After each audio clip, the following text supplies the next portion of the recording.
Shutter Island o Isla Siniestra es una de las películas con plot twists más alucinantes. Tanto el protagonista como el espectador no son capaces de creer que los médicos sean los inocentes y el protagonista un loco sin fundamento. Podemos notar cómo nuestra versión de los hechos cambia con mucha resistencia de la misma forma que el protagonista. Nos bombardean con tantas respuestas que no somos capaces de contradecirles. O tal vez sí. Hay muchos detalles que aparentemente defienden la versión oficial, pero que realmente pueden darse la vuelta en su contra.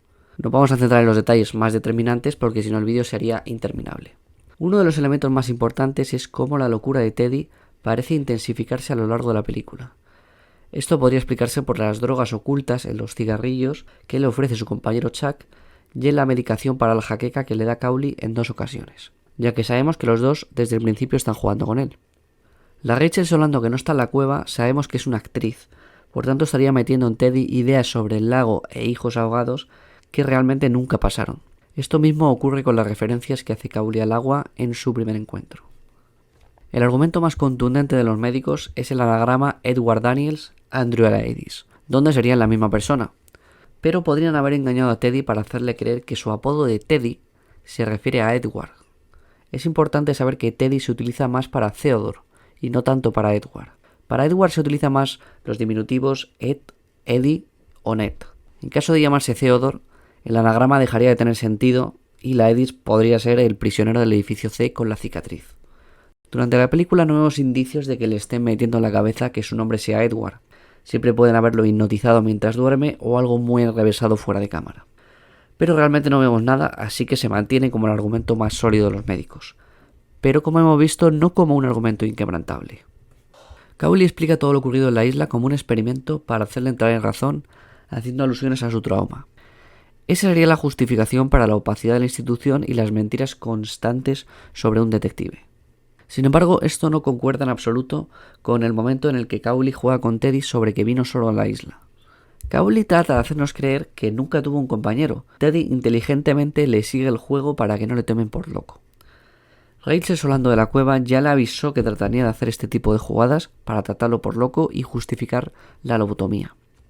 Es el agujero en la argumentación de Cowley más fácil de ver en la película, ya que demuestra que están tratando de volverle loco con incongruencias que ellos mismos le meten en la cabeza y que no aportan nada a ese supuesto experimento. Este juego de engaño no se explica en el plot twist final. Si realmente esto fuera un experimento, Cowley estaría elevando innecesariamente el nivel de conspiración a un punto extremadamente peligroso, justificando que Teddy respondiera violentamente contra aquellos que traten de frenarlo. Una de las respuestas de Teddy a Cowley es que no le pueden engañar porque ha hablado con la auténtica Rachel Solando, a lo que Cowley responde que es fruto de su imaginación y que no existe. La escena de la cueva es difícil que fuese imaginación, porque después de hablar con ella sobre las operaciones e intenciones del psiquiátrico, Teddy duerme en la cueva y le despierta la misma Rachel Solando en las mismas propiedades que antes. Es decir, no tiene un aspecto o comportamiento incoherente con la conversación del día anterior. Esto no ocurre en ninguna otra alucinación de Teddy. Sus alucinaciones aparecen en sus sueños y dolores de cabeza en la primera mitad, y en la segunda mitad las alucinaciones en tiempo real son temporales y con claros signos de inconsistencia. La supuesta alucinación de Rachel Solando no es inconsistente y se mantiene tras despertarse. Por tanto, es muy posible que no sea una alucinación. El médico interrumpe a Teddy porque dice que está cansado de escuchar durante 2 años la fantasía del paciente 67, la tormenta, Rachel Solando, su compañero desaparecido y los sueños, que conoce cada detalle.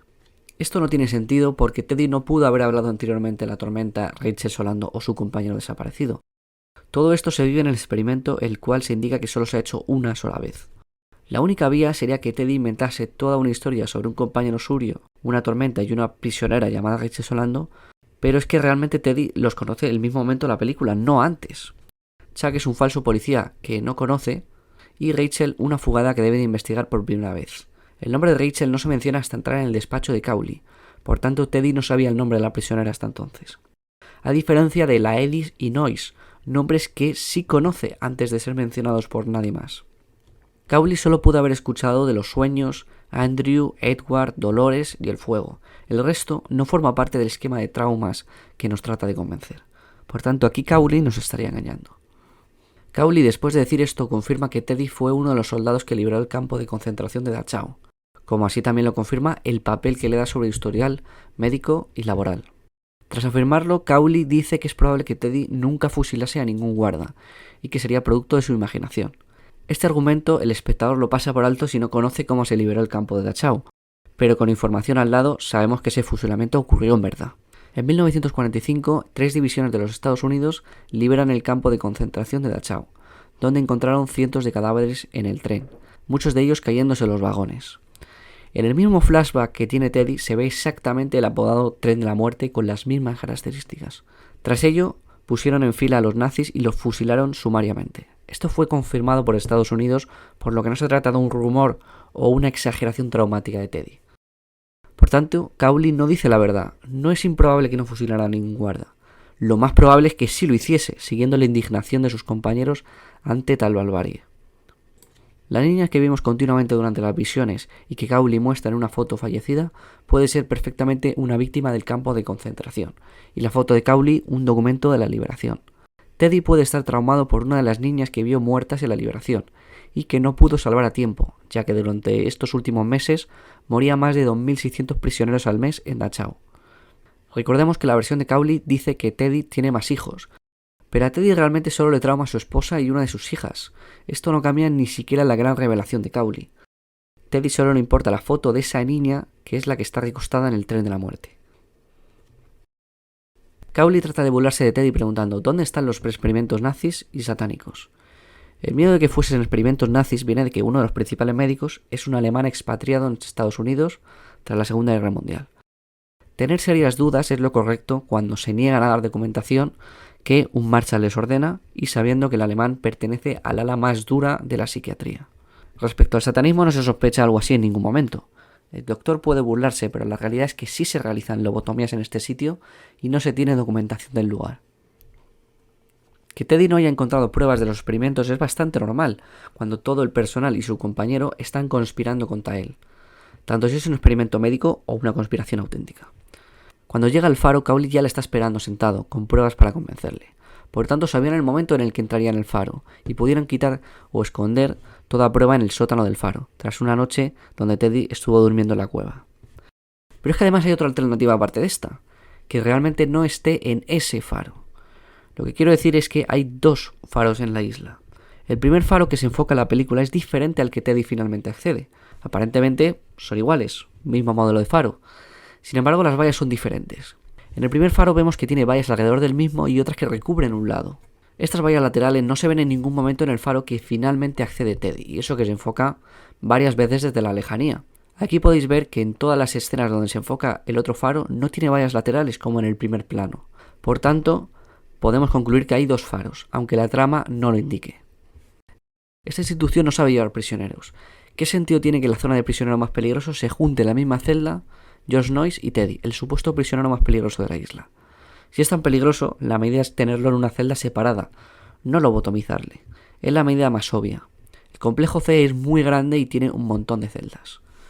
El doctor no dice en ningún momento que haya intentos de fuga, así que tampoco se puede decir que las instalaciones son demasiado pobres y él demasiado audaz para poder controlarlo. En el final de la película los médicos nos pretenden hacer creer que la única solución al paciente 67 es la lobotomía. Ahí vemos un picahielos, por lo que sería una lobotomía transorbital. Tal como dijo exactamente Rachel y Knox que ocurriría. Los malos habrían ganado. Le tomarían por loco y luego lo convertirían en un fantasma tras aplicarle la lobotomía transorbital, para ser un soldado sin escrúpulos, algo bastante coherente en una persona que fue un Marshall, un puesto muy reputado en Estados Unidos que tiene que asignar el presidente. La lobotomía como un acto inmoral era un método utilizado en Estados Unidos en la década de los 40 y parte de los 50, afectando a más de 45.000 personas.